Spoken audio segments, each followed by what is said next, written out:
दोस्तों, ये जो कहानी आज मैं आपको सुनाने वाला हूँ, ये कहानी आपकी ज़िंदगी बदलने की हिम्मत रखती है। बस शर्त यह है कि आपको इस कहानी को थोड़ा ध्यान से सुनना पड़ेगा। तो कहानी है एक हिरण की। एक बार एक हिरण जंगल में पानी की तलाश में घूम रही थी, भटक रही थी इधर से उधर। उसे पानी की बहुत प्यास लगी थी। उसने पानी की तलाश में सारा जंगल छान मारा, पर पानी की एक भी बूंद नहीं मिली। लास्ट में वह हिरण एक पेड़ के नीचे जाकर बैठ जाती है।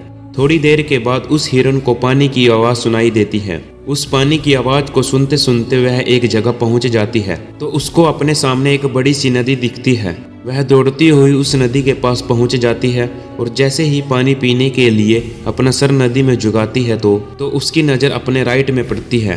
वह जैसे ही अपने राइट में देखती है तो उसको एक शिकारी नजर आता है, हाथ में तीर लिए हुए। और जब लेफ्ट में पड़ती है तो उसको एक शेर नजर आता है झाड़ियों के पीछे। हिरण उस समय पानी पीना सब भूल जाती है, उसे कुछ नहीं समझ में आता। और जब उसने अपने पीछे देखा तो एक भयंकर आग लगी हुई थी जो कि धीरे धीरे उसकी तरफ बढ़ रही थी। हिरण जाए तो जाए कहाँ। राइट में देख रही थी तो एक शिकारी नजर आ रहा था, लेफ्ट में एक शेर दिख रहा था और सामने एक लंबी चौड़ी नदी दिख रही थी और पीछे की तरफ आग लगी हुई थी। हिरण के लिए चारों दरवाजे बंद हो चुके थे। हिरण सोच में पड़ जाती है और सोचती है कि चारों तरफ से मुसीबत आ चुकी है, तुम अपना काम करके क्यों नहीं मरती? मुझे वैसे भी तो मरना ही है, तो मैं पानी पीकर क्यों ना मरूं? तो हिरण अपना पानी पीने लग जाती है। लेकिन थोड़ी ही देर के बाद जैसे ही हिरण पानी पी रही थी तो इतनी देर में ऊपर से काले बादल छा जाते हैं और उन बादलों से बारिश होने लगती है। तो जो आग पीछे की तरफ लगी हुई थी वह पानी से बुझ जाती है और पानी के कारण शिकारी का निशाना चूक कर शेर को लग जाता है और शेर की नज़र पड़ती है सीधा शिकारी पर।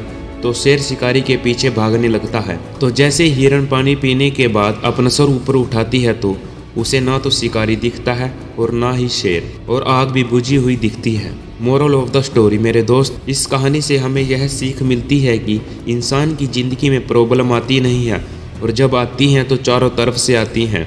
उस प्रॉब्लम से ना तो आपको घबराना है और ना ही आपको टेंशन लेनी है। बस शांति से 2 मिनट सोचना और उसके बाद आपको बहुत सारे ऑप्शन दिखेंगे। हिरण सारी सिचुएशन को देखने के बाद या तो पानी में छलांग लगा सकती थी या फिर इधर उधर भाग सकती थी, लेकिन उसे शांति से सोचा और अपने काम पर लगी रही। हिरण पानी पीने आई थी और पानी पीने लगी। इंसान अपनी कामयाबी से थोड़ी दूरी पर रहता है, लेकिन उन पर जैसे ही मुसीबतें आना शुरू हो जाती है